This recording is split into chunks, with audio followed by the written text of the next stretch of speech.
الذين اصطفى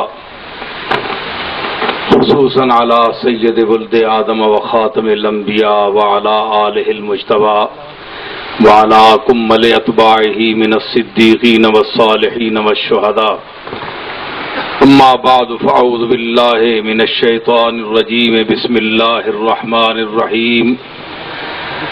نون والقلم وما يسطرون. ما شاء الله.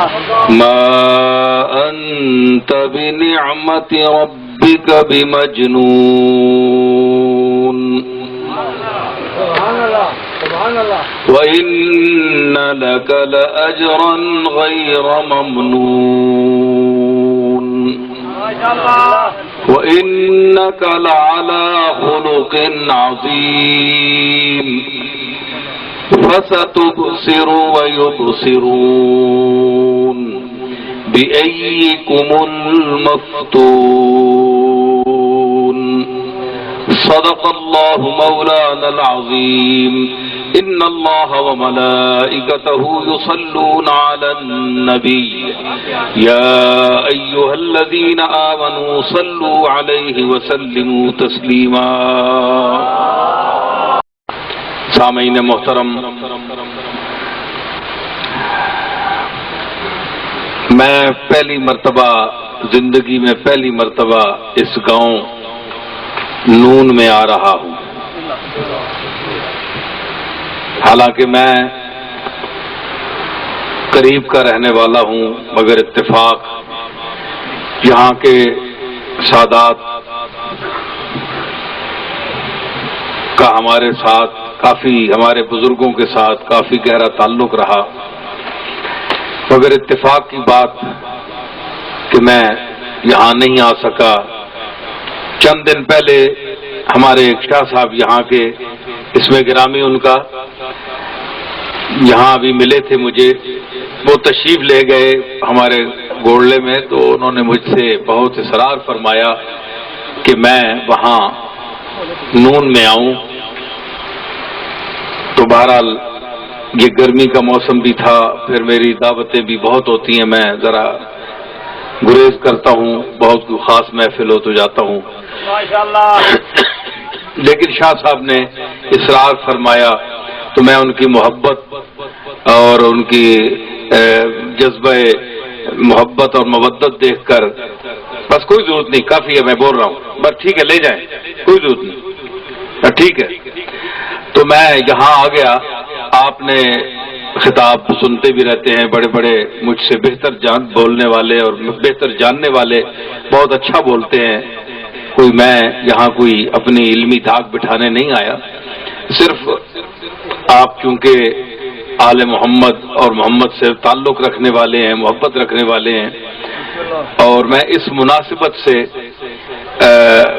حضرات کا کچھ ذکر اور کچھ اس دور کے تقاضے جن کا ہمیں ہر دور میں خیال رکھنا چاہیے، اور ہم نے وہ باتیں کرنی ہیں جو قرآن و سنت کے مطابق ہوں، جس پر ہمارے جو مخالف ہیں یا ہمارے ممدوحین جو ہیں، جن کی ہم تعریف کرتے ہیں، حضور رحمت للعالمین کی اولاد امجاد، تو ان کے خلاف کوئی ایسی بات نہ کہے کہ ہم اس کا کوئی توڑ پیش نہ کر سکیں.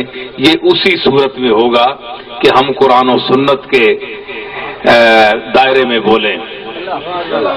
ابھی مجھ سے پہلے جو ہمارے ایک ذاکر بول رہے تھے، بڑی محبت کا اظہار کر رہے تھے، مجھے بڑی خوشی ہو رہی تھی، لیکن انہوں نے جو آیت پڑھی ہے اس کا یہ مفہوم اس انداز میں شاید نہیں بنتا ہو، اس لیے کہ اللہ کا ذکر جو ہے وہ اسماء حسنہ میں سے ہے. اللہ کا اس میں ذات جو ہے وہ اللہ ہے. اسماء حسنہ بہت سے ہیں.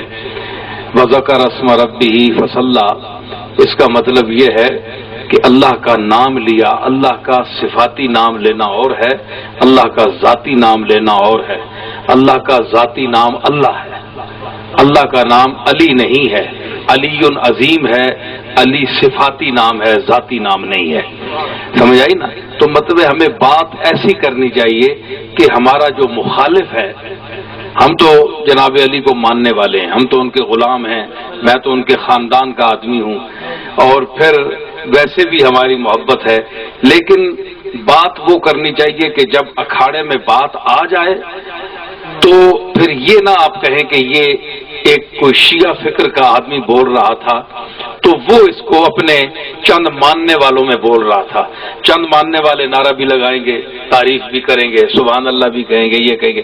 لیکن جب مخالف کی پارٹی میں وہ علم بڑی دولت ہے، علم سے بڑی کوئی دولت نہیں ہے. حضرت علی کے پاس بھی تو علم کی دولت تھی نا. علی کا نام آج تک کیوں بلند ہے؟ علم تھا. دسترخوان پر جو کی روٹی چلتی تھی، جو کھاتے تھے، اور ان کے مقابلے میں بنو امیہ جو تھے وہاں دسترخوان تھا، قورمہ تھا، بڑا کچھ تھا. لیکن جب مسئلہ پوچھا جاتا تھا تو علی سے پوچھا جاتا تھا. تو میں اسی حوالے سے بات کر رہا ہوں. مجھے اپنے مومنین سے جو غلامان اہل بیت ہیں، مجھے ان کا بڑا خیال ہے، بڑا ان کا میں احترام کرتا ہوں. لیکن اس خیال کے ساتھ چونکہ ہمارا بڑے طبقے سے اور بڑے مسلکوں سے واسطہ پڑتا ہے، ہمیں جواب دینا پڑتا ہے.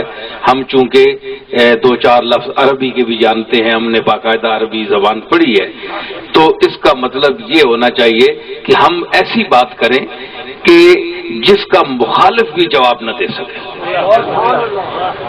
اپنے تو کیا ہیں، اپنوں کو تو جو کچھ آپ کہیں گے وہ تو واہ واہ کرتے رہیں گے. لطف یہ ہے کہ دشمن واہ واہ کرے. اور عربی ایک مقولہ میں آپ کو سنا دوں، کہتے ہیں کہ والفضل ما شہدت بہ الاعداء، کہ کمال اور ہنر وہ ہوتا ہے جس کی تعریف اپنے نہ کریں، دشمن کریں. اگر علم کی تعریف کریں تو دشمن کریں، دشمن کہیں کہ اس کا علم جو ہے نقطۂ عروج پر ہے، ہم مانتے ہیں، تسلیم کرتے ہیں. اگر شجاعت ہے تو تعریف کریں کہ دلیری انتہا پر ہے. تو کوئی فن ہو، کوئی خوبی ہو، اس کی پہلے اگر دشمن تعریف کرے گا تو وہ آدمی با کمال ہوگا. جس کا صرف اپنا دائرہ، اپنے ماننے والے اس کی تعریف کریں تو یہ کوئی کمال نہیں ہے. ماشاءاللہ. دیکھیں نا، اپنے گھر میں مائیں جو ہیں، کوئی ماں بھی ہو، اس کا اپنا بچہ چاہے وہ لولا لنگڑا ہو، اندھا ہو، بد شکل ہو، تو اس کے لیے سارے اگر شہر میں پوچھے تو ماں کہے گی میرا بچہ سارے شہر کے بچوں سے زیادہ حسین ہے. ٹھیک ہے کہ نہیں؟ حالانکہ سارا محلہ بھی کہے نا کہ یہ حسین ہے.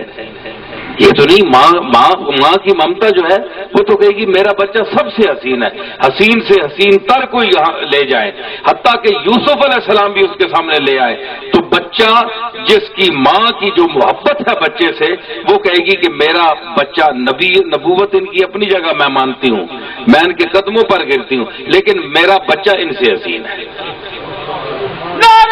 ٹھیک ہے نا؟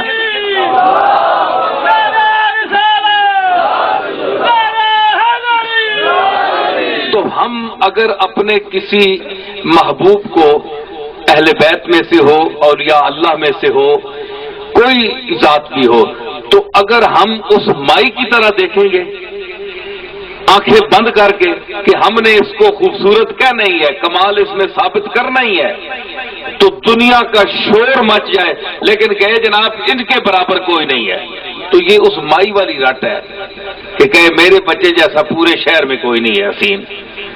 مطلب یہ ہے کہ مائی کے بچے کو دوسرے محلہ والا وہی کہے نا، کوئی شہر والا بھی کہے کہ یہ حسین ہے نا.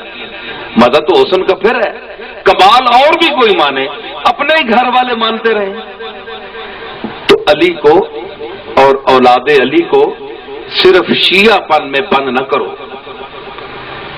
کہ صرف شیعہ جو ہیں وہ علی کو ماننے والے ہیں، اہل بیت کو ماننے والے ہیں. یہ وہی بات ہے مائی والی کہ ایک گروپ ہی ان کو مانتا ہے، باہر نہیں مانتا کوئی. یہ تو آفاقی پیغام ہے، علی کا علم آفاقی ہے. پوری کائنات سے انسانیت علی کا پیغام سن رہی ہے. اگر جناب محمد ممبر کائنات کے خطیب ہیں تو علی ان کے نائب اور وزیر ہیں کہ جناب محمد صلی اللہ تعالی علیہ وسلم کی نیابت میں علی کے علم کا وہ مقام ہے کہ یہودی، نصرانی اور ہندو، سکھ، ہر مذہب اور مسلمانوں کے تمام مسلک علی کے علم کو مانتے ہیں، صرف عقیدے کے لیے نہیں، عقیدے کے لیے نہیں۔ عقیدہ کیا ہے؟ آپ آنکھیں بند کر لیں، اندھا بن جائیں، جس طرح وہ مائی کہتی میرا بچہ بہت خوبصورت ہے، بس یہی کہیں، بس یہی ہے اور تو ہے ہی نہیں۔ یہ تو وہ اندھے والی بات ہے، وہ ایک پاگل پن ہے۔ ہم پاگل پن سے علی کو نہیں مانتے، ہم لوگوں کو دعوت دیتے ہیں، آؤ علی نے میراث کا ایک مسئلہ حل کیا ہے ایک آیت سے، اور دوران خطاب علی نے ایک میراث کا مسئلہ حل کیا ہے۔ آئیے، ہم طالب علم ہیں علم میراث کے، ہم نے مدرسے میں وہ کتاب پڑھی ہے اور آج سارے درس نظامی میں وہ پڑھی جاتی ہے، اور آج بھی جس زمانے میں میں نے وہ کتاب پڑھی تھی درس میں، تو اس پر حاشیہ لگا ہوا تھا کہ یہ وہ نقطہ ہے جس کو علی نے ایک جملے میں اس کا جواب دیا تھا۔ اور مولوی جب پڑھانے بیٹھے، مدرس اور طلبہ پڑھنے بیٹھے، تو کم از کم اس کے سمجھنے کے لیے ذہین سے ذہین طالب علم کو 10 دن 8 دن لگتے ہیں۔ اور جناب علی سے دوران تقریر ایک مسئلہ پوچھا گیا کہ اتنا حصہ ہے فلاں، اس کی ماں یعنی فوت ہو گئی ہے، اس کی بہن ہے اور اس کا یہ حصہ بنتا ہے، تو اس میں سے اس کو کتنا حصہ ملے گا؟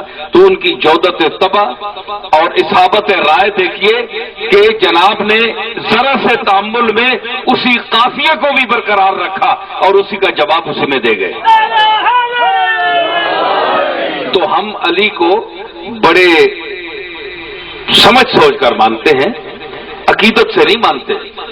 عقیدت سے بے وقوف آدمی بھی مان لیتا ہے، بدھو آدمی بھی مان لیتا ہے۔ اور علی کو ماننے کے لیے دماغ چاہیے، علی کو ماننے کے لیے علم چاہیے، علی کے علم پہچاننے کے لیے، ماننے کے لیے بصیرت چاہیے، اندر کی روشنی چاہیے، ذہن رسا چاہیے، عقل رسا چاہیے۔ یہ صرف عقیدت کا مسئلہ نہیں ہے۔ عقیدت ہندو بھی بتوں سے رکھتے ہیں، آج ہمارے مسلمان ہی صرف اپنے بزرگوں سے، میں ایک اللہ کے مقبول جس نے عمر بھر دین کی خدمت کی اور پورے عالم اسلام میں اپنے علم کی دھاک بٹھائی، اور وہ فرقہ باطلہ جو حضور علیہ الصلوۃ والسلام کی نبوت کے مقابلے میں اس نے علم اٹھایا، جھنڈا اٹھایا اور کہا کہ میں بھی نبوت، میں بھی نبی ہوں، وہ متنبی قادیان کے مقابلے میں میرا دادا پیر میر علی شاہ غلام احمد قادیانی کے مقابلے میں نکلا۔ سمجھ آئی؟ اور اس دور میں بڑے بڑے علماء، بڑے بڑے مشائخ، بڑے بڑے سید اور بڑے بڑے پیر اور مولوی اور محدث اور مفکر اور مفتی بڑے بڑے موجود تھے، لیکن کسی کی جرأت نہیں پڑی کہ اس فتنے کو فروغ کرنے کے لیے میدان عمل میں نکلے۔ ٹھیک ہے، تو ہم اس کے گھرانے سے تعلق رکھتے ہیں، لیکن ہم اس کو بھی یہ نہیں کہتے کہ آپ ان کو آنکھیں بند کر کے مان لیں اور ان کی تعریف کریں۔ اگر تعریف کرنی ہے تو آؤ، 4 لفظ پڑھے ہو علم کے تو پیر میر علی شاہ کی کتابیں دیکھو، پڑھو۔ اگر استعداد ہے تو میں یہ بڑے دعوے سے کہہ رہا ہوں آپ کے سامنے، آپ ہمارے علاقے کے لوگ ہیں، تو جس کا دعویٰ ہے آج بھی شیعہ، سنی، دیوبندی، غیر مقلد، پرویزی، کوئی فرقہ بھی ہے، میں اس کو بڑے دعوے سے کہتا ہوں، اگر کسی میں علم ہے، کسی میں یہ دعویٰ ہے کہ میں عالم ہوں، عربی جانتا ہوں، فارسی جانتا ہوں اور میں بڑا علوم عالیہ میں ماہر ہوں، وہ گوڑ لے آئے یا میں اس کو کہیں بٹھا لیتا ہوں، اپنے دادا کی 1-2 کتابیں سامنے رکھتا ہوں، وہ 1 سطر کا مجھے ترجمہ کر کے بتا دے۔ 4 آدمی بیٹھیں گے، علماء بیٹھیں گے، میں دیکھوں گا کون کتنے پانی میں ہے۔ صرف سٹیج پر بول لینا، 4 لفظ بول لینا یہ اور بات ہے، علم رکھنا اور بات ہے، ٹھیک ہے نا؟ علم کی دنیا اور ہے۔ تو میں عرض کر رہا ہوں کہ یہ آپ کے قریب اتنا بڑا آدمی، اب میں چونکہ ان کے گھر کا آدمی اور میں زیادہ تعریف نہیں کرتا، اتنا آدمی آپ کے سامنے گزرا ہے، آپ کے دور کے قریب کا آدمی گزرا ہے، لیکن کوئی قدر نہیں کر سکا، کیونکہ قدر وہ کرتا ہے جو خود صاحب علم ہو۔ اب دیکھیں نا، یا غریب آدمی امیر آدمی کی قدر کرتا ہے کیونکہ وہ لالچی ہوتا ہے، اس کو غرض ہوتی ہے شاید مجھے کچھ دے دے گا، یا امیر آدمی کی قدر کرتا ہے کیونکہ جو دولت اس کے پاس ہے وہ دولت اس کے پاس ہے۔ اب جس کے پاس علم ہی نہیں ہے وہ عالم کی کیا قدر کرے گا؟ جو جاہل ہے وہ علم والے کی کیا قدر کرے گا؟ اور جو آج بھی جاہل ہیں وہ علی کے علم کی قدر کیا کریں گے؟ علم علی کی قدر وہ کرتا ہے جو علی ہو، علی سے نسبت ہو، وہ علی ہو یا پھر مہر علی ہو۔ مہر کا معنی ہوتا ہے محبت، مہر کا معنی کیا ہوتا ہے بولے؟ محبت۔ مہر کا معنی 2 ہوتے ہیں، مہر کا معنی سورج، یہ فارسی کا لفظ ہے، مہر کا معنی سورج، مہر کا معنی محبت۔ دوسرا ہے کہ مہر علی، علی کی محبت، جس کا وجود ہی علی کی محبت ہو۔ میرا دادا مہر علی، اس کا نام کا معنی کیا ہے کہ مہر علی کا کیا مطلب ہے کہ مہر علی وہ شخصیت ہے جس کا پورا وجود علی کی محبت کی تصویر ہے۔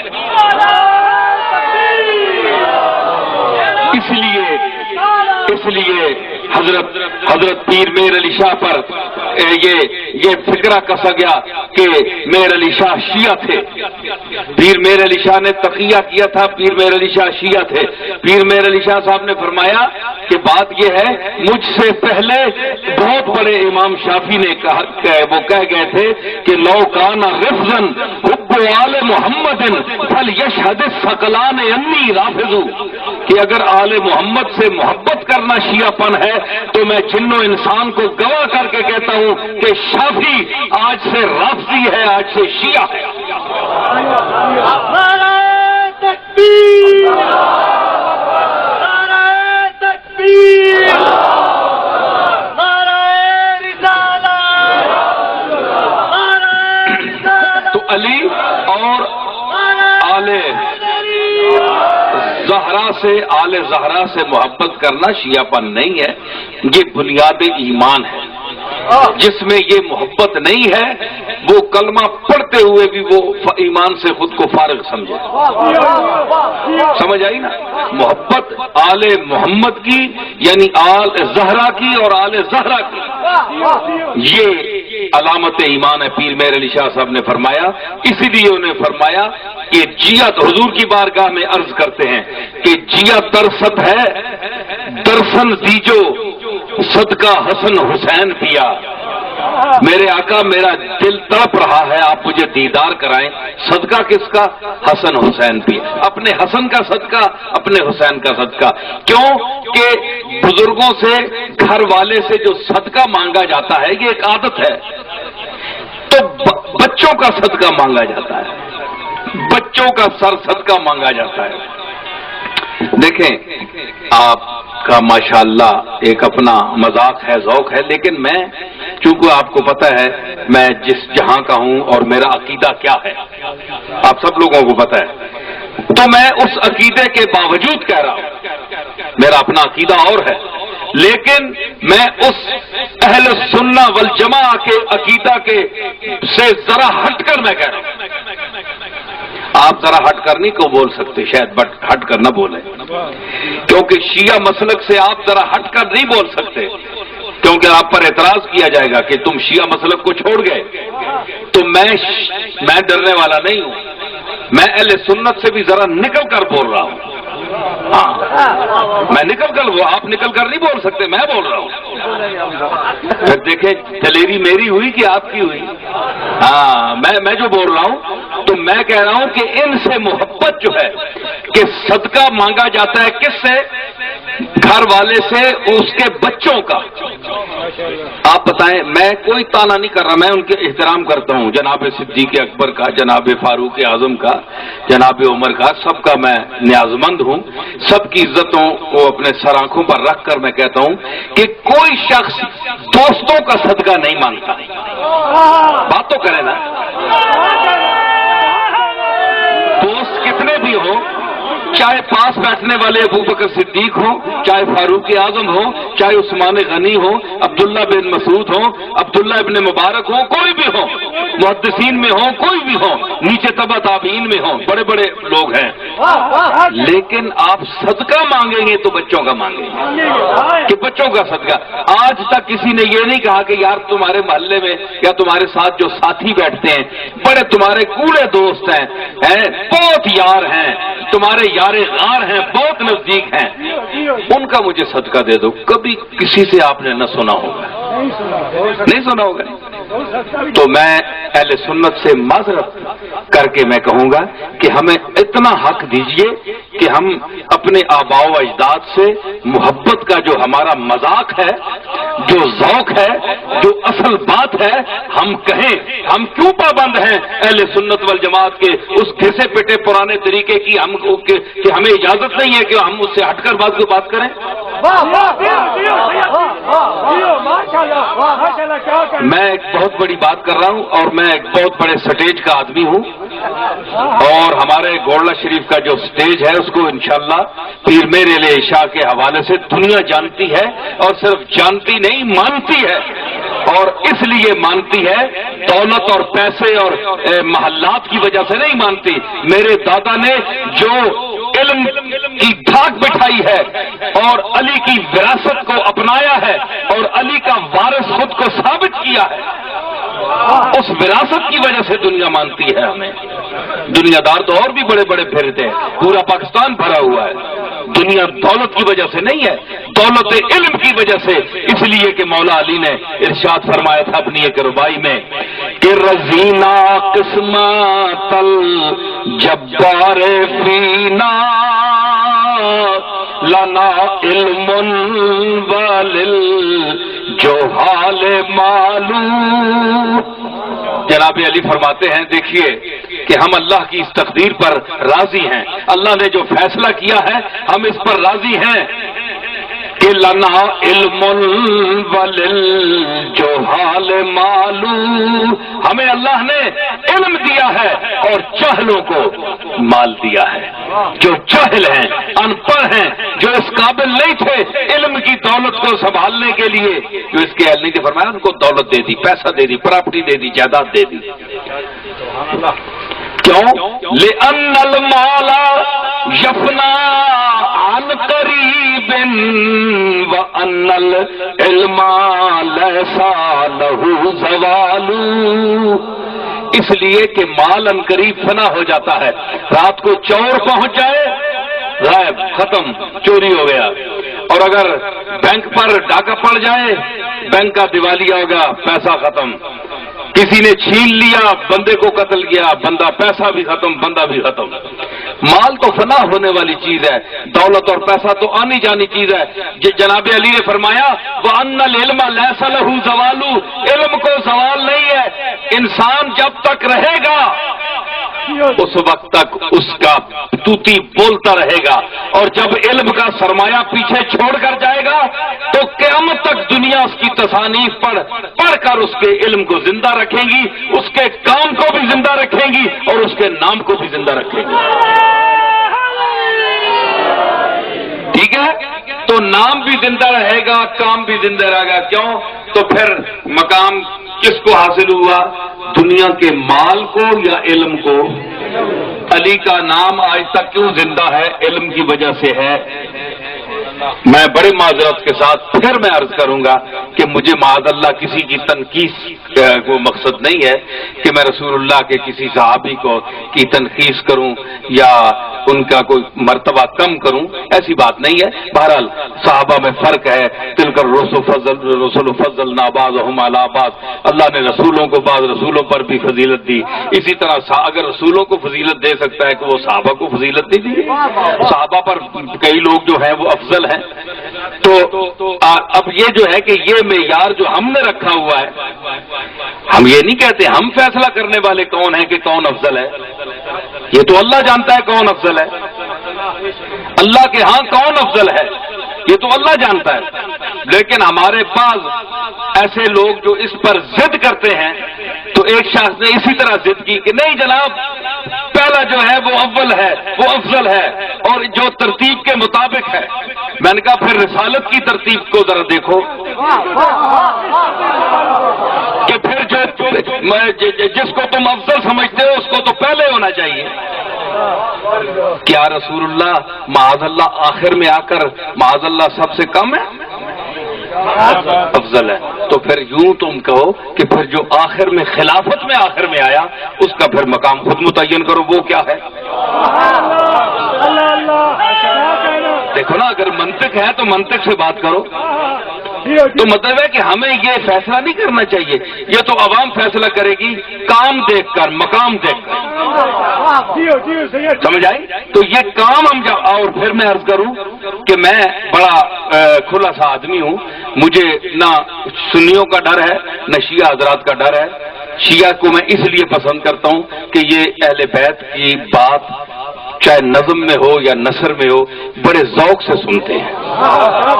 میں سنیوں سے گلہ کرتا ہوں اور میں کئی دفعہ کہتا ہوں یار اگر تم نے اتنی یہ بھدی مجلس رکھنی ہے کہ تم کوئی یعنی چوں چرا نہیں کرتے کہ ہم سمجھ رہے نہیں، تو میں نے کہا میں پھر شیعہ مجلس میں جایا کروں گا. پھر یہی بات ہے، ہمیں کم از کم کوئی ذوق چاہیے، محمد اور آل محمد سے محبت کی آواز آنی چاہیے کہ ہم سن کیا رہے ہیں، سنا کیا رہے ہیں. تو میں نے کہا یہ تم پر جو اثرات، سنیت آج کل بڑی مخدوش ہو گئی ہے.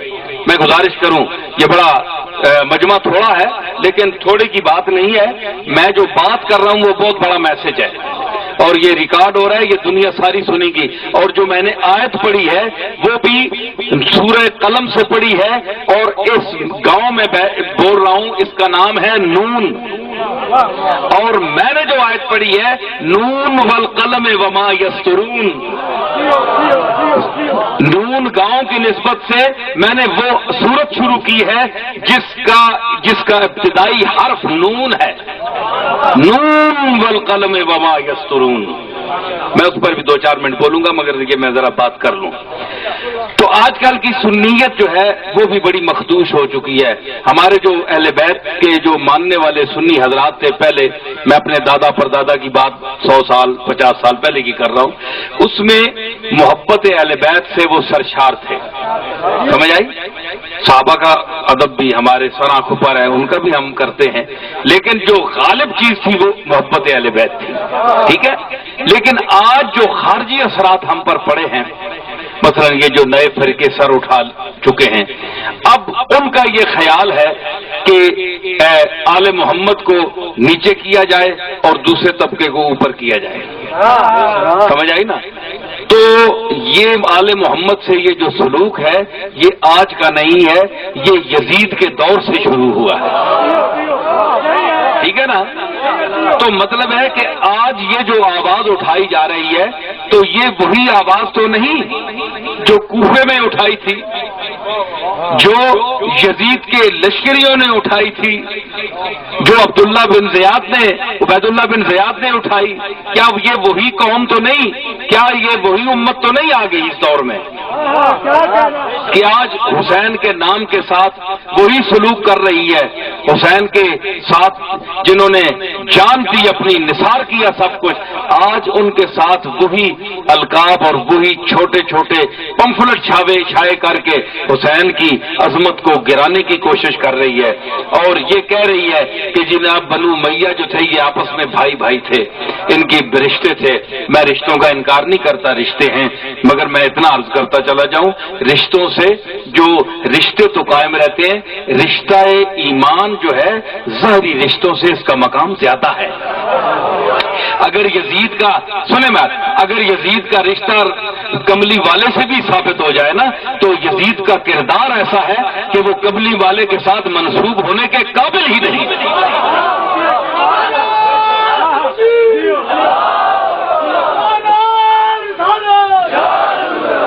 یہ جو میں باتیں کر رہا ہوں یہ میں علی کی محض اندھی محبت میں نہیں کر رہا، اہل بیت کی محض اندھی محبت میں نہیں کر رہا، میں بڑے سوچ سمجھ کر بول رہا ہوں، میں سوچ سمجھ کر بول رہا ہوں، اور میں دیوانوں کی طرح نہیں بول رہا کہ میں ایک عقیدہ آپ کو کہوں کہ آپ یہ ٹھونس لیں چاہے سمجھ آئے یا نہ آئے، نہیں اس کا مانو مانو مانو، نہ یہ بات نہیں ہے۔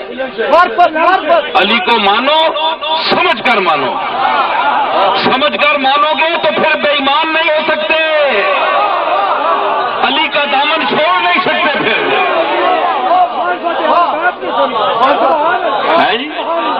تو میں یہ عرض کر رہا تھا کہ کیا ہے کہ کہتے ہیں جناب یہ بھائی بھائی تھے، دونوں شہزادے تھے۔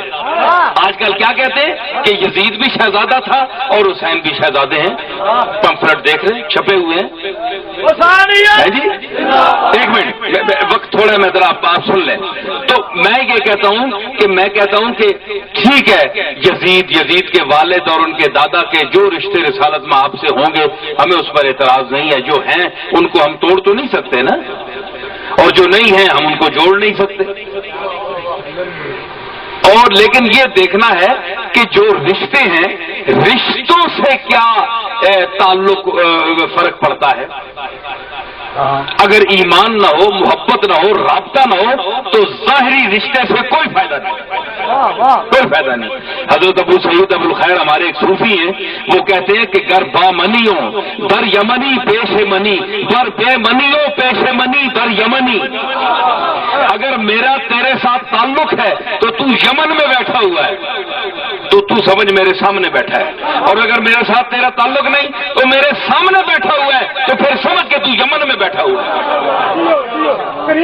سمجھ ہے نا؟ تو جو تعلق اگر تیرا ہے تو دور رہ کر بھی تو میرے سامنے ہے، یہ ہے اصل تعلق، ٹھیک ہے نا؟ آپ کے بھی دوست ہوں گے، کوئی کبھی ہوتا ہے، کوئی دور ہوتا ہے، کوئی بہت دور رہتا ہے، کبھی کوئی فون نہیں آتا، کوئی رابطہ نہیں ہوتا، کوئی ضابطہ نہیں، کوئی آنا جانا نہیں، کوئی بندہ تو یار بڑا عرصہ ہو گیا اپنے دوست سے ملا نہیں، لیکن آپ اتنے مطمئن ہوتے ہیں کہ کوئی حد و حساب نہیں۔ 5 سال گزر گئے، 10 سال گزر گئے، کوئی تعارف نہیں، کوئی خط نہیں، کوئی فون نہیں، لیکن آپ مطمئن ہیں کہ جب مجھ پر کوئی وقت آیا، میرے خلاف کوئی آواز اٹھی تو وہ میرا دوست جو 10 سال سے دور بیٹھا ہے، جس نے کبھی فون نہیں کیا، جس نے کبھی کوئی خط نہیں بھیجا، آیا نہیں گیا نہیں، وہ بولے گا اگر دنیا میں کوئی مصیبت آئی تو میرا ساتھ اگر دیا تو وہ شخص ہوگا۔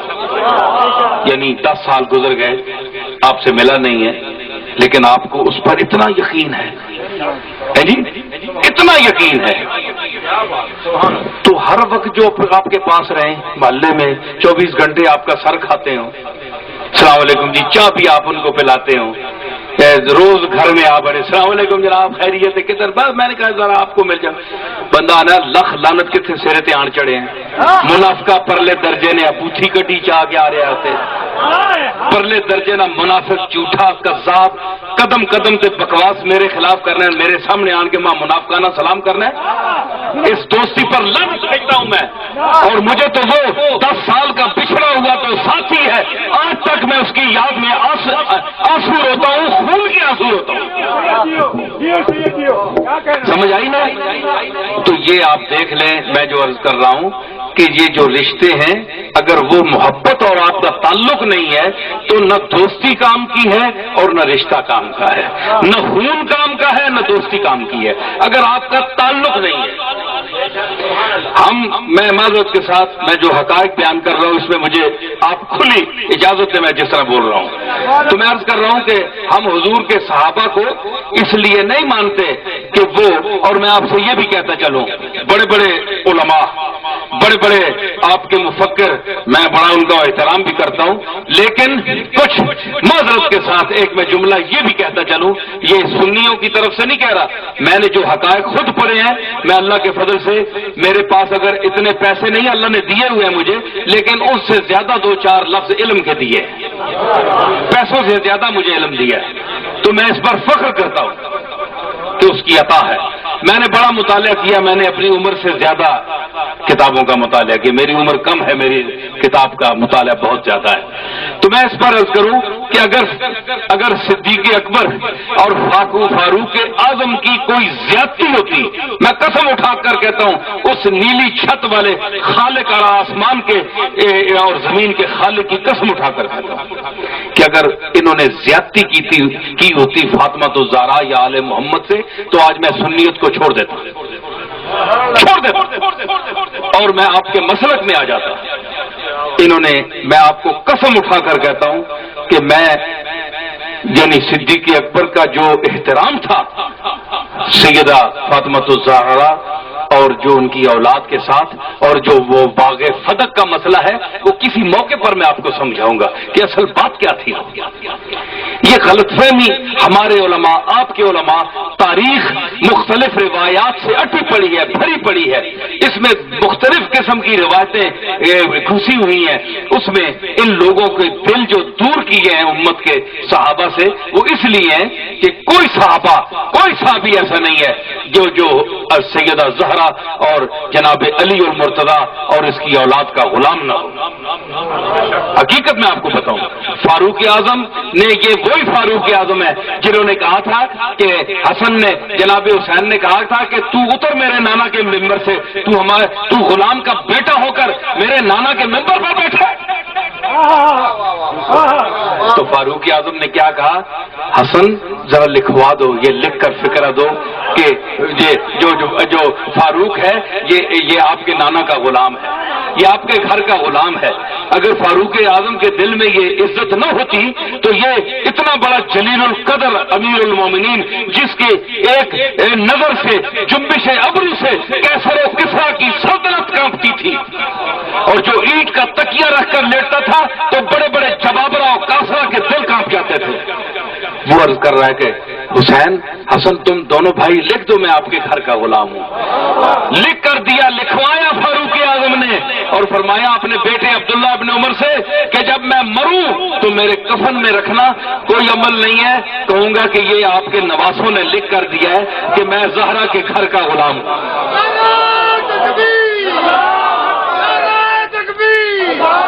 فاروق اعظم کو کوئی خوشامد نہیں تھی۔ آج کا کوئی بندہ خوشامد کر سکتا ہے اہل بیت کی پیسے یعنی بٹورنے کے لیے، لفافہ بند لینے کی کسی شیعہ سے کہ وہ ہمیں پیسے دے دیں گے کہ اہل بیت کی فضیلت بیان کریں گے، یا کسی ولی کی پیر میر علی شاہ صاحب کی ولایت بیان کریں گے تو گولڈی شریف کے صاحبزادے کو ہمیں پیسے دے دیں گے۔ یہ لالچ کسی مولوی کی ہوگی، لیکن فاروق اعظم کو کیا لالچ تھی؟ وہ تو بادشاہ وقت تھا، اور بیٹا علی کا کہہ رہا ہے کہ اتر ممبر سے۔ کسی کی مجال ہے فاروق اعظم سے کیوں کہ اگر احترام نہیں تھا تو فاروق اعظم کو کس نے خاموش کرایا؟ زہرا کی محبت نے، زہرا کے اور آل زہرا کے مقام نے، ان کے ادب نے خاموش کرایا کہ ان کے نانا، یہ وہ انہوں نے دیکھا تھا کہ یہ وہ نواسا ہے کہ جب محمد عربی ممبر پر بول رہے ہوں تو جبریل بھی خاموش ہو کر سنتا تھا۔ ملا الاعلیٰ کے جو فرشتے ہیں وہ بھی سر بگریباں ہو کر اور ہمتن گوش ہو کر حضور کا خطاب سنتے تھے۔ اس وقت کوئی یہ وہی مقام ہے کہ جب حضور دے رہے تھے خطبہ دے رہے تھے تو حضرت فاروق اعظم تشریف لائے، تو فاروق اعظم کا وہ مقام تھا، وہ ہیبت تھی، وہ دبدبہ تھا، وہ روب و جلال تھا کہ صحابہ جگہ دیتے تھے از خود ڈر کر کہ یہ سخت آدمی ہے، کہیں کسی کو خفا ہی نہ ہو، مارے ہی نہیں۔ تو حضور ممبر پر تشریف فرماتے، جمعہ کا دن تھا، فاروق اعظم کو دیر لگ گئی، دیر ہو گئی، تو آپ جب تشریف لائے تو دروازے پر ہی آپ ہے، تو حضور خطبہ دے رہے تھے، آپ ممبر پر تشریف فرما تھے، میں آپ کو مقام خطاب نبوت سنا رہا ہوں۔ تو حضور جب مخاطب ہوں تو اس کا مقام کیا ہے؟ تو آپ خطاب کر رہے تھے تو آپ نے دیکھا کہ فاروق کی ہیبت بڑی ہے، اب یہ یہاں تک پہنچے گا تو میرا جو پیغام ہے وہ خراب ہو جائے گا، اس میں سماعت میں لوگ ادھر لگ جائیں گے تو میرا پیغام منتشر ہو جائے گا، یعنی اس میں خلل پڑ جائے گا۔ تو حضرت حضور نے اشارہ فرما کے فرمایا، یا عمر مکانک، اے عمر اپنی جگہ بیٹھ جا، بیٹھ جاؤ ادھر۔ حضرت عمر دبک کر وہاں جوتوں میں بیٹھ گئے. فاروق اعظم جس کی اکثر گفتگو کا حصہ جب بولتا تھا تو اللہ فرماتا تھا کہ الوحی الحق ینطق علی لسان عمر، کہ عمر کی زبان پر حق بولتا ہے. اور جو یہ پردہ آپ کو پتہ ہے، سب سے پہلے پردہ حضرت عمر نے منع کیا حضور کی ازواج مطہرات کو کہ تم پہلے بے پردہ ہو کر باہر نہ آیا کرو. آئے تو ترائی کہ جو عمر کہہ رہا ہے ٹھیک کر رہا ہے. 20 مسائل ہیں، پوچھئے شیعہ علماء سے، سنیوں سے پوچھے، وہابیوں سے پوچھیں، تمام متفق ہیں، کتابیں جھوٹ نہیں بولتی. فاروق اعظم پر تائید. لیکن رسالت میں آپ کے خطاب کا یہ مقام کہ جب آپ بول رہے ہوں تو فرمایا بیٹھ جا. جوتوں میں بیٹھ گیا. ایک یہ مقام ہے. دیکھیں اب میں حسن اور حسین کا مرتبہ اور فاروق کے مرتبے میں فرق میں پیش کرتا ہوں کہ اہل بیت کا کیا مرتبہ ہے اور صحابہ کا کیا مرتبہ ہے. کہ وہ جو جوتے میں بیٹھ گیا، حضور نے فرمایا بیٹھ جا جوتے میں. فاروق اعظم جیسا جلیل القدر بیٹھ گیا جوتے میں. اور یہ حسن حسین 4-5 سال کے بچے جب اپنے گھر سے نکلتے پتہ چلتا کہ نانا ممبر پر بیٹھ گئے ہیں تو گھر سے چلتے چھوٹے چھوٹے ننھی منی وہ قمیصیں پہنے ہوئے ہیں اور بڑے معصوم سے اور خوبصورت چہرے، سفید رنگ وہ کرتے ہوئے دوڑتے ہوئے. آپ ذرا حرم شریف میں وہ ذرا منظر تصویر کھینچے نا ذہن میں، رات کو لیٹیں بستر پر لیٹے تو یہ تصور کریں کہ حسنین کریمین کا 4-5 سال کا بچپن کا دور ہے اور گھر سے چلتے ہیں. فاطمہ الزہرا انہیں نہلا دھلا کر بچوں کو پیار کر کے نانا کی طرف بھیجتی ہیں کہ نانا ممبر پر بیٹھ گئے ہیں تم جاؤ. یہ ذرا منظر کھینچو، رات کو سوچو ذرا بیٹھ کر، مزہ تو آئے نا ہے جی. بڑی میٹھی نیند آئے گی اور لطف. میں سمجھتا ہوں کہ اگر سچی محبت ہے حسین سے حسن سے تو رات کو شاید زیارت بھی ہو جائے. تو دوڑتے ہوئے آتے تھے، دوڑتے ہوئے. حسن کہتا تھا میں پہنچوں نانا کی آغوش میں پہلے، حسین سے پہلے. حسین کہتا تھا حسن سے پہلے میں پہنچوں. اس کا ایک لطیف سا نقطہ ہے. کسی نے مجھ سے پوچھا کہ کیوں دوڑتے تھے؟ ایک تو میں نے کہا ایک تو بچپن ہے، بچے ہیں، بچوں کو نانا سے محبت ہوتی ہے، تو کہتا ہے کہ میں پہنچوں. اور میں نے کہا پھر کمبخت تو اب پوچھتا ہے، وہ ذرا دوسرے عقیدے کا تھا. اس نے کہا یہ اتنے بچے بڑے سیانے ہیں، بڑے سمجھدار ہیں، آپ ان کو کہتے ہیں بڑے اس طرح ہیں، تو یہ دوڑ دوڑ کے کیوں وہ پہنچتے تھے آپ کی آغوش میں؟ میں نے کہا بے وقوف، یہ ایک تو نانا کی آغوش تھی، پھر محمد جیسے نانا کی آغوش. یہ تو حسین جیسے اور حسن جیسے ابتدائی بچہ شعور رکھنے والوں کو بھی پتا تھا کہ اے حسن، حسین کہتا تھا اے حسن جلدی کر، تو پہنچ پہلے. زندگی کا کوئی پتہ نہیں کہ وہاں پہنچنے سے پہلے موت نہ آ جائے، شاید نانا کی آغوش کا شرف سے معروم نہ ہو جائے. پہنچو پہلے. وہ کہتا تھا تو پہنچ. یہ تو مقام آغوش محمد تھا. پھر نانا جیسی محمد جیسے نانا کی آغوش. میں نے کہا کمبختو تم بوڑھے ہو گئے، تمہیں مقام مصطفیٰ اور مقام آغوش مصطفیٰ کا پتہ نہیں چلا. اور وہ حسین کا مقام دیکھو کہ ان بچوں کو پتا تھا کہ ہمارے نانا کی آغوش کا کیا مقام ہے. سمجھ آئی؟ تو جب آپ کو پتا ہے کہ جب حسن حسین بھاگتے تھے نانا کی طرف تو حضور خطبہ چھوڑ دیتے تھے. میں نے کہا نا جبریل جس کی گفتگو سنتا تھا، تمام ارواح کائنات جس کی خطاب پر ہمتن گوش ہوتی تھی، تو جب حسن حسین دوڑتے تھے ان کی آغوش کی طرف تو اس ڈر سے کہ یہ بچے کہیں گر نہ جائیں تو حضور خطبہ چھوڑ کر ممبر سے اتر کر 4 سیڑھیاں اتر کر نیچے آپ بھاگ کر وہ جہاں پنکھا رکھا ہوا ہے اتنا آپ بھاگ کر جا کر دونوں کو اٹھا کر اتنی دیر خاموشی ہو جاتی تھی. حدیثیں پڑھیں آپ ہے جی.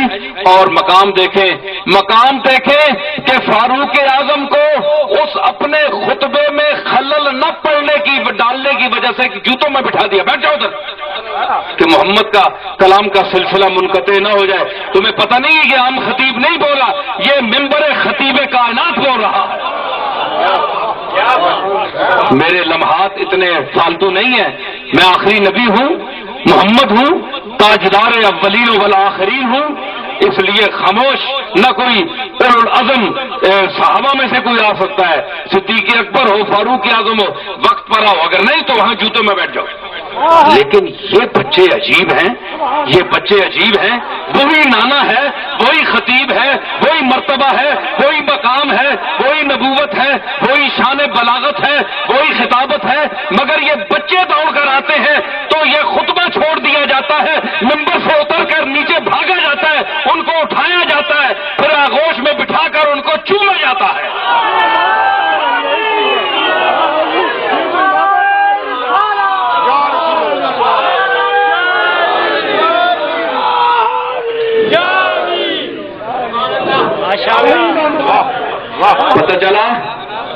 پتہ چلا صحابہ کا مقام اور اہل بیت کا مقام۔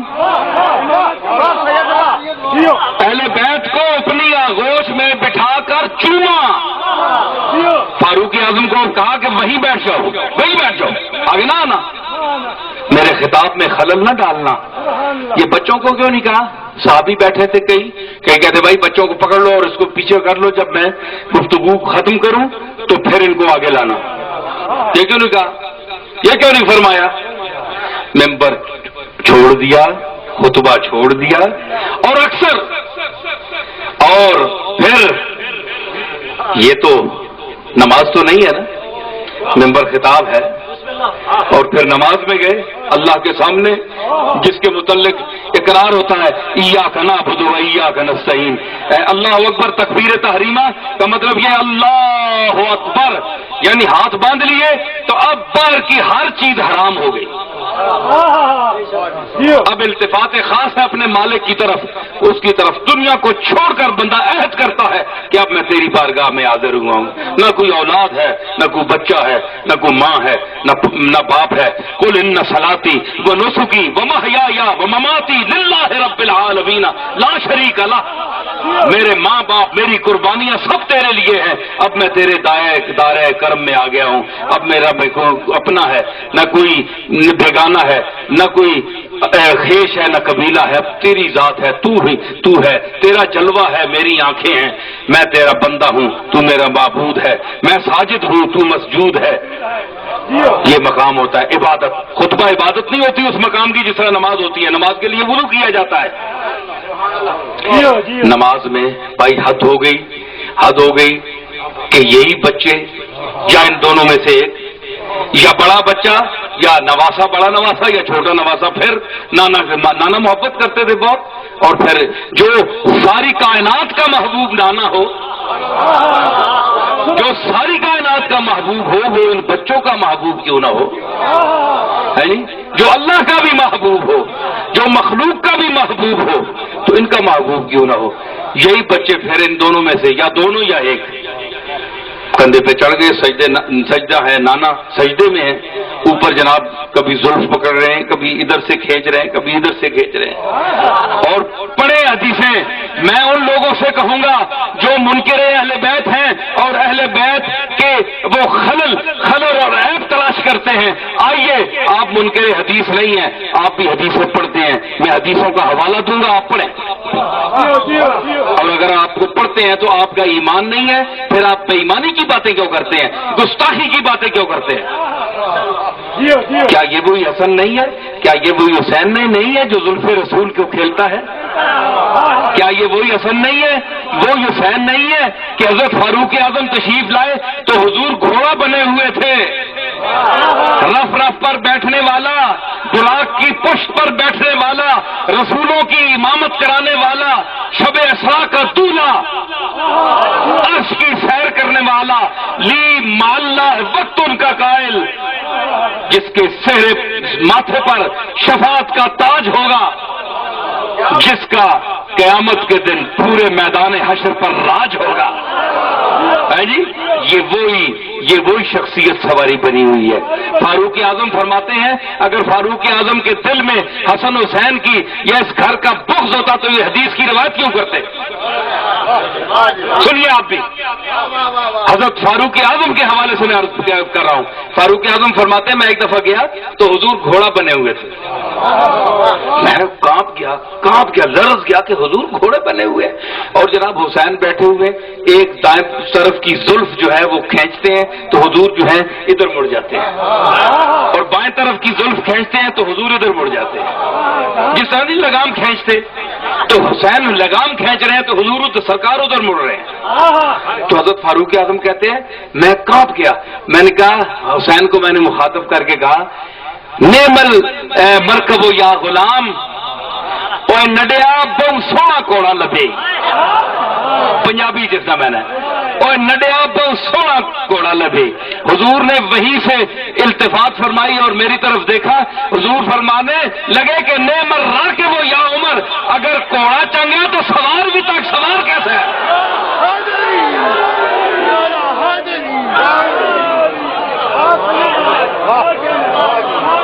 سمجھ آئی؟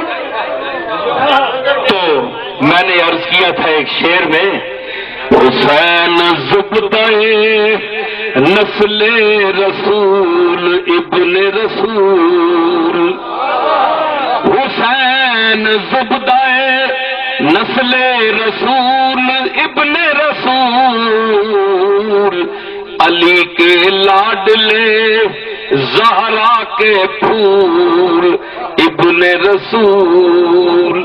اگر تو دوش رسالت پہ کھیلنا چاہے تو دے رسول بھی سجدے کو طول ابن رسول.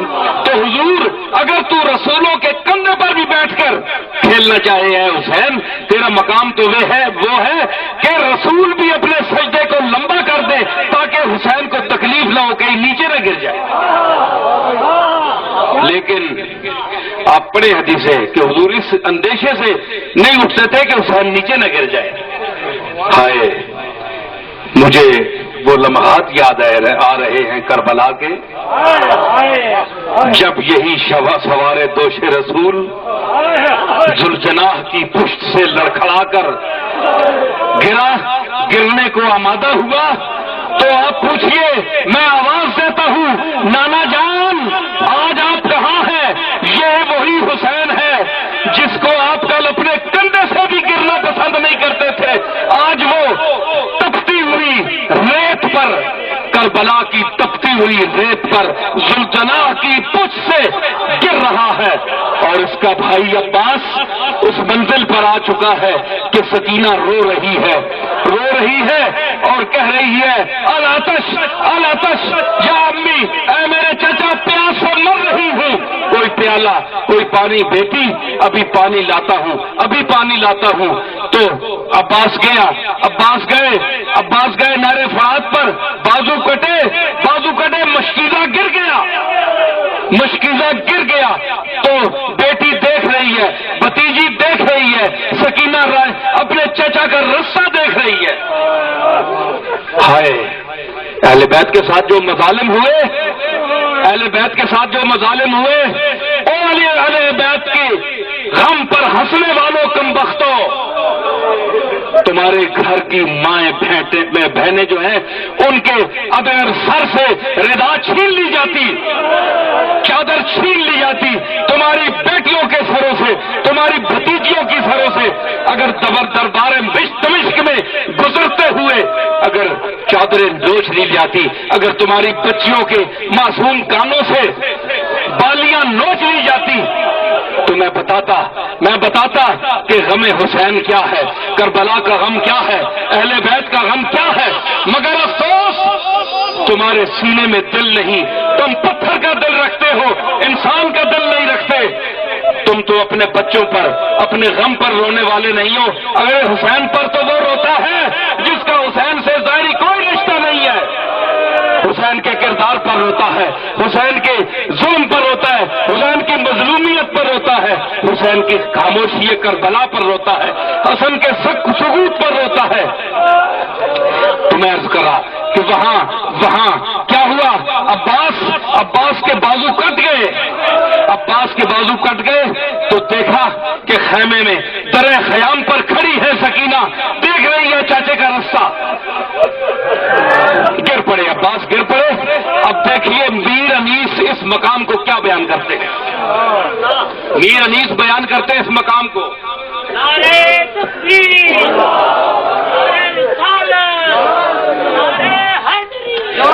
عباس کے بازو کٹ گئے، عباس کے بازو کٹ گئے، خیمے پہ، خیمے کی طرف دیکھ رہے ہیں، سکینہ کھڑی ہے، دیکھ رہی ہے چاچا پانی لانے کو گیا ہے جی۔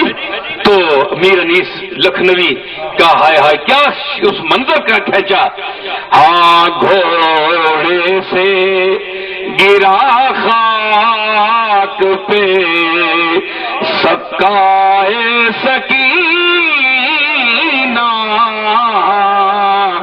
گھوڑے سے گرا خاک پہ سکائے سکینہ،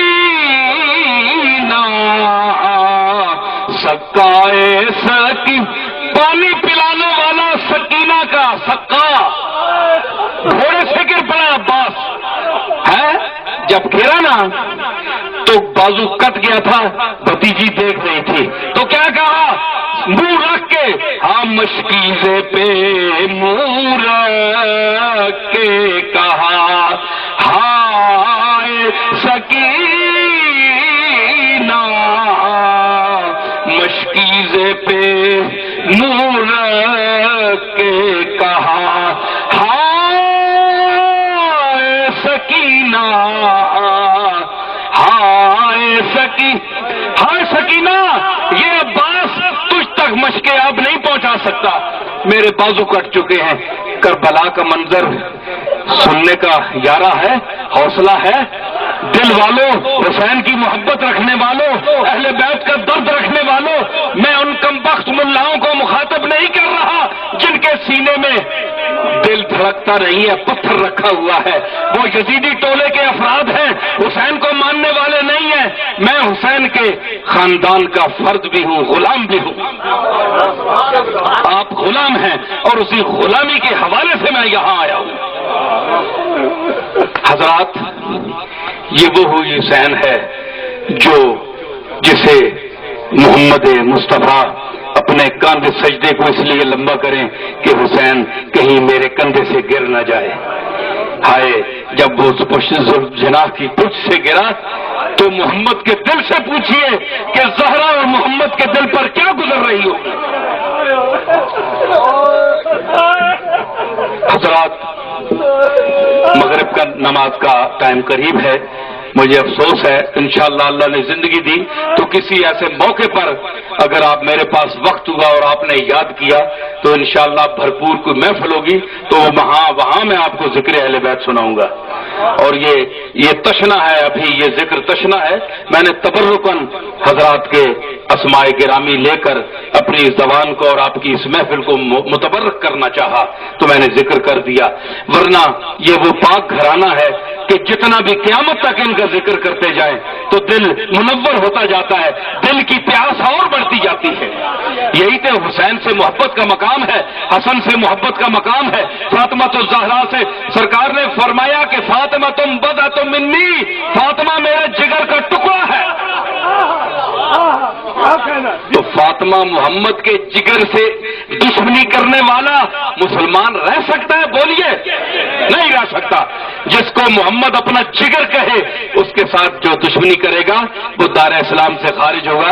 میں عرض کروں کہ میں نے جو آیت پڑھی، نون والقلم وما یسطرون، نون کی ساخ پہلی کے چاند کی طرح، قرآن میں لکھا ہوا دیکھ لے، نون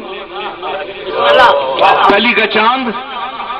اور دیکھیں ایک مولوی صاحب نے اعتراض کیا، میں نے عرض کی نا کہ آپ صرف عقیدے پر اپنے ذہن سے عقیدت کے ساتھ نہ بولا کریں، دلیل کے ساتھ، دلیل بھی وہ ڈھونڈی سی دلیل نہ ہو جس کو ایک عام سا آدمی بھی توڑ دے، دلیل وہ ہونی چاہیے جس کو ساری دنیا زور صرف کرے اور دلیل نہ ٹوٹ سکے۔ سمجھ آئی؟ وَالْعَادِيَاتِ ضَبْحًا فَالْمُورِيَاتِ قَدْحًا فالمغیرات صبحا فاثرن به نقعا فوسطن به جمعا ان الانسان لربه لکنود. اللہ نے قسمیں اٹھائی. میں ذرا مختصر سمیٹتا ہوں چونکہ آیت پڑھی تھی اس پر بھی 1-2 منٹ بول دوں. تو اللہ نے فرمایا والعادیات ضبحا فالموریات قدحا فالمغیرات صبحا. موریات قدحا یعنی وہ جہاد کے گھوڑے جس کے جو پاؤں ہے ان کے پاؤں جب لگتے ہیں پتھروں پر تو ان کی جو چنگاریاں نکلتی ہیں نالوں سے ان کے جو جہاد کے اللہ کے راستے میں جہاد کرنے والے گھوڑوں کے نالوں کی قسم اٹھائی اللہ نے. فالموریات قدحا. قرآن اٹھا لے ترجمہ دیکھ لے. قلبی صاحب آگے وہ بیٹھے ذرا. ہاں تو ماشاء اللہ. تو سرکار کے تو جہاد کے گھوڑوں کے جو جوتے ہیں یعنی ان کے نال ہیں ان سے جو آگ نکلتی ہے موریات قدحن ان کی قسم اٹھائی ہے. ڈنگر گھوڑا کے ہوئے جہاد نہ گھوڑا ڈنگر ہے. بولو تو صحیح ڈنگر ہے نا. اور ڈنگر نے پیر نہیں قسم چاہیے. تو یہ اعتراض کس وقت ہوا جب میں نے نون کی تشریح کی.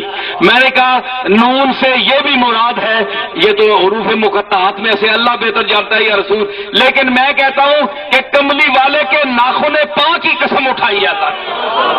ناخن پا کی ساخت نون کی طرح ہوتی ہے. کہنے لگے یہ شرک کہہ دیا. تو میں نے کہا اللہ ڈنگرا نے پیرا دی قسمہ چانا پہ والموریات قدحن کہ رسول اللہ نے ناخن پا معاذ اللہ تو ڈنگرا نے پیرا تو کٹ سمجھا.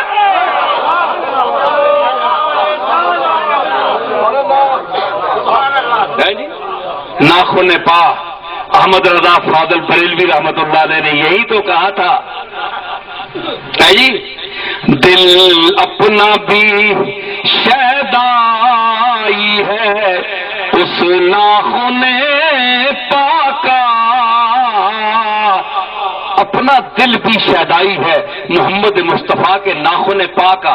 اگر تراشا جائے نا صحیح ناخن تو پتہ چلتا ہے کہ پہلی کا چاند کاٹا ہوا ہے. تو اس نے کہا اس درجہ بھی تو خود پہ نہ اے چرخے کوہن پھول. اے بڈھے آسمان پہلی نہ چند کڈ کے ایڈا نخرا نہ کر کہ بڑی میں بریک دی شے اتنے آندی ہے. اے اجا مدینے دے وچ ایک آمنہ دا چند بھی لیٹے ہے جس دے پیر دے ناخن بھی اسی طرح تیرے آ. تو میں نے کہا فالموریات قدحن میں ہے جی جہاد کے گھوڑوں کی سن کی قسم اللہ اٹھا سکتا ہے تو کملی والے کے ناخن پا کی قسم نہیں اٹھا سکتا.